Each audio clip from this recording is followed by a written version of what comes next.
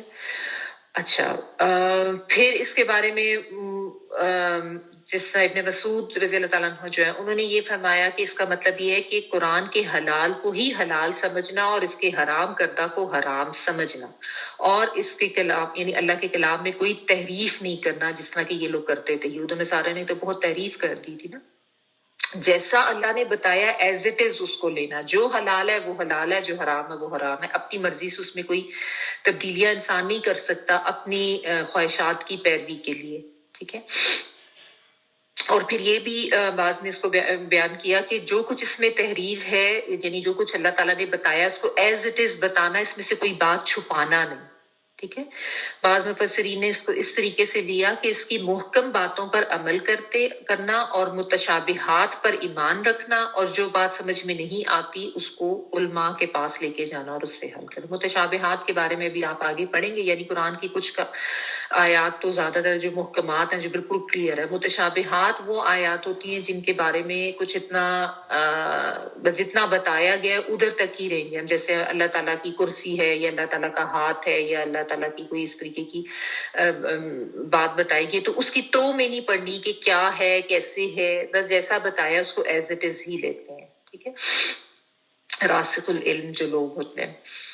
اچھا، پھر یعنی جو حق کا تلاوت ہے نا اس میں یہ سارے ہی مفہوم آ جاتے ہیں، اور ہدایت ایسے ہی لوگوں کے حصے میں آتی ہے جو کہ ان تمام باتوں کو لیتے ہیں. ٹھیک ہے. مزید اگر آپ اس کی تھوڑی سی ڈیٹیل دیکھیں کہ حق کا تلاوت میں کیا کیا کچھ آ جاتا ہے کہ اس کتاب کا حق ادا کرنا ہے. یعنی میں نے آپ کو پہلے بھی بتایا تھا جس طرح ڈاکٹر اسرار رحمہ اللہ علیہ نے جو بتایا کہ قرآن حکیم کے 5 حقوق ہیں مسلمانوں کے اوپر، اس کو دوبارہ سے تھوڑا سا دیکھ لیتے ہیں. ایک تو سب سے پہلے وہ یہ کہتے ہیں کہ اس کے اوپر ایمان لانا، یعنی کہ اس چیز کو دل سے اس کا اقرار کرنا صحیح طریقے سے کہ یہ اللہ تعالیٰ کا بھیجا ہوا کلام ہے اور اللہ تعالیٰ کی بھیجی ہوئی کتاب ہے جو اللہ تعالیٰ نے بذریعہ جبریل حضرت محمد صلی اللہ علیہ وسلم پر نازل کی. ٹھیک ہے. سب سے پہلے تو اس میں کوئی شک و شبہ کسی کو نہیں ہونا چاہیے. یہاں تک تو جتنے بھی مسلمان ہیں وہ سب اتنا حق تو ادا کرتے ہیں کہ مانتے ہیں کہ اللہ تعالیٰ کی کتاب، لیکن بات صرف ماننے تک کی نہیں ہے. ٹھیک ہے نا. آگے اللہ تعالیٰ کیا آگے جو اس کی مزید تفصیلات ہیں اگر آپ اس میں بھی دیکھیں کہ اب اللہ تعالیٰ نے جو ایک کتاب بھیجی ہے اس کے اوپر محض ایمان لے آنا کافی ہے یا اس کے کچھ اور بھی تقاضے ہیں. تو دوسرا جو حق اس کا وہ بیان کرتے ہیں، وہ کہتے ہیں کہ اس کی صحیح طریقے سے تلاوت کرنا. اب یہ صحیح طریقے سے تلاوت کرنا جو ہے نا اس میں پھر یہ سب کچھ سب سے پہلے تو یہ آ جاتا ہے کہ اس کو پڑھنے کا صحیح طریقہ آتا ہو. یعنی جب آپ قرآن پاک کا عربی ٹیکسٹ پڑھ رہے ہیں، کیونکہ عموماً لوگ یہ کرتے ہیں نا کہ بس عربی پڑھ لی، لیکن اس عربی کو بھی صحیح طریقے سے نہیں پڑھتے ہیں کیونکہ لوگ اس کی صحیح تجوید سے واقف ہی نہیں ہے کہ کیا عربی پڑھنے کے قواعد و ضوابط ہیں، کہ کس طریقے سے حروف کی ادائیگی ہوتی ہے. عربی میں جو حروف ہیں ان کے مخارج بھی بہت مختلف ہیں، یعنی ان کی پروننسیشن، آواز کیسے. اب جیسا ہم چونکہ اردو دان ہیں نا تو ہم تو قاف اور کاف اس کا اتنا دھیان نہیں رکھتے ہیں. ٹھیک ہے. لیکن عربی میں تو مطلب ہی بدل جاتا ہے.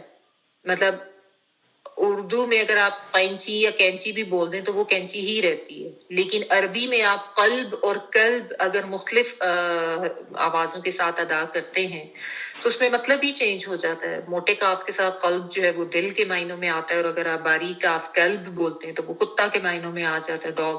ٹھیک ہے نا.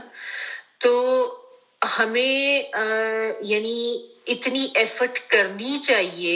وہ ٹھیک ہے اس کے بارے میں اگر کوئی کاؤنٹر آرگومنٹ دیتا ہے جی ہماری نیت یہ نہیں ہوتی، نیت وہ نہیں ہوتی، ہم پڑھتے تو اسی طرح، وہ نیت کی بات یہاں پہ نہیں ہو رہی. یہاں پہ حق کی بات ہو رہی ہے نا، حق کا تلاوت ہی.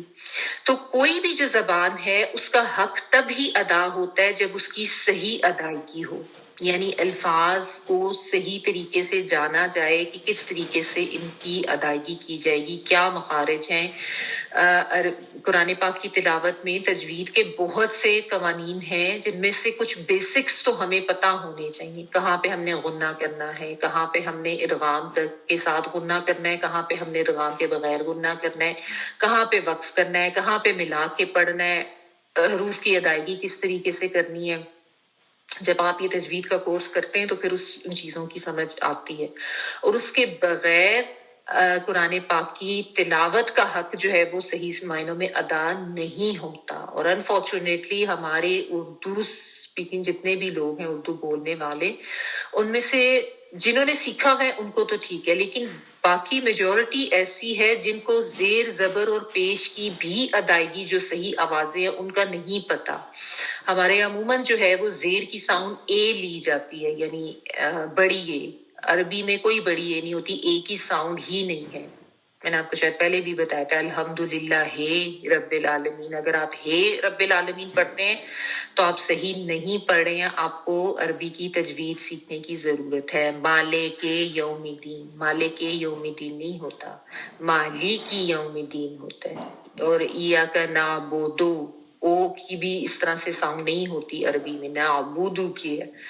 تو اگر اتنی عام جو چیز ہے، دیکھیں ایک سورۃ الفاتحہ میں ہی اتنی زیادہ غلطیاں اگر لوگ کر رہے ہیں تو تلاوت کا حق ادا نہیں ہو رہا ہے۔ یہ سمجھنے کی ضرورت ہے۔ یہ میں بار بار اس لیے ایمفسائز کرتی ہوں کہ ہمارے یہاں لوگ جو ہے نا تجوید سیکھنے کو اہم نہیں سمجھتے، اور عموماً لوگ اس کو نظر انداز کر دیتے ہیں یہ سوچ کے کہ بس ٹھیک ہے، ہم ترجمہ تو پڑھ ہی رہے ہیں، ہم تفسیر تو پڑھ ہی رہے ہیں۔ اب دیکھیں الذین آتیناہم الکتاب یتلونہ حق تلاوتہ، وہ ایسے پڑھتے ہیں اس کو جیسے کہ اس کو پڑھنے کا حق ہے۔ اور آگے اللہ تعالیٰ کیا فرمائے، اولئک یؤمنون بہ، اس چیز پر غور کریں، اللہ تعالیٰ نے اس چیز کو ایمان کے ساتھ مشروط کیا ہے کہ وہ ہیں جو اس کے اوپر صحیح طریقے سے ایمان لاتے ہیں۔ یعنی جب صحیح طریقے سے ایمان ہوگا تو پھر اتنی اس کی اہمیت ہوگی کہ انسان کہے گا کہ سب سے پہلے مجھے اس کو سیکھنے کی ضرورت ہے۔ آپ دیکھیں ہم وہی بات ہے کہ جب انگلش بولنی ہے، ہم بول رہے ہیں یا ہمارے بچے بول رہے ہیں، تو اس کے لیے ہم کتنے زیادہ کانشیس ہوتے ہیں اور کتنے زیادہ حساس ہیں اس چیز کے بارے میں کہ انگلش بولتے ہوئے ہماری کوئی غلط پروننسیشن منہ سے نکل جائے گی، اور اگر کوئی بولے گا تو ہم اس کا مذاق اڑانا بھی اپنا فرض اولین سمجھتے ہیں کہ اس نے تو بڑی غلط انگلش بولی ہے، تو یہ تو پتہ نہیں بہت ہی بڑا جاہل ہے۔ اور جس کو نہیں بولنی آتی یا جس کی اسپوکن اتنی ٹھیک نہیں ہے، وہ ہمارے نزدیک ایک جاہل انسان ہے، کیونکہ وہ تو انگلش صحیح نہیں بول سکتا، غلام ہے نا بیسیکلی ہماری، وہ غلامی کی ذہنیت جاتی نہیں ہے، یعنی انگریز تو چلے گئے ہیں لیکن غلامی میں ہم ابھی تک وہیں پر بیٹھے ہوئے ہیں۔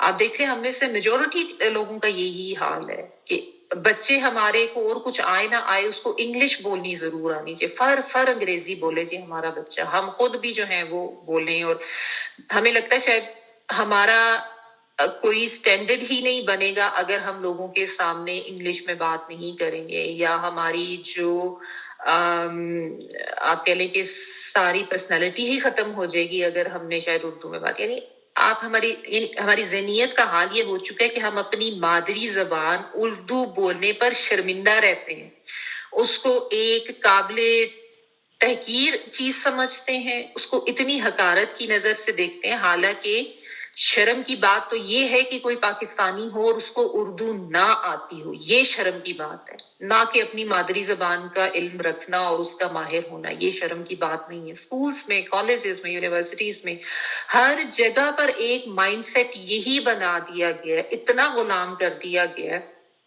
میرے خیال میں شاید ہی کوئی انسان، مطلب ہوں گے شاید اور بھی، لیکن جتنا زیادہ پاکستانیوں کو اپنی اردو بولنے پہ شرم ہے نا، مطلب اتنا نہ تو میں نے کبھی انڈینز کو دیکھا کہ وہ اپنی ہندی بولتے ہوئے اس پہ شرم کرے، نہ میں نے کبھی سکھوں، بلیو میں یہاں پہ سکھ فیملیز ہیں، اگر آپ ان سے ملے، ان کے بچہ پنجابی بولتا ہے اور فر پنجابی بولتا ہے، کبھی میں نے نہیں دیکھا کہ ان کو کوئی کمپلیکس ہو۔ یہاں پہ سٹیز ہیں ایسے، برمپٹن سٹی جو کینیڈینز ہیں سب کو پتہ ہی ہے، وہاں پہ آپ جائیں، وہاں پہ تو جابس نہیں ملتی ہیں لوگوں کے، وہاں پہ اتنا زیادہ انفلوئنس ہے یہ سکھ کمیونٹی کا کہ جاب لینے کی ریکوائرمنٹ ہے کہ آپ کو پنجابی آتی ہو۔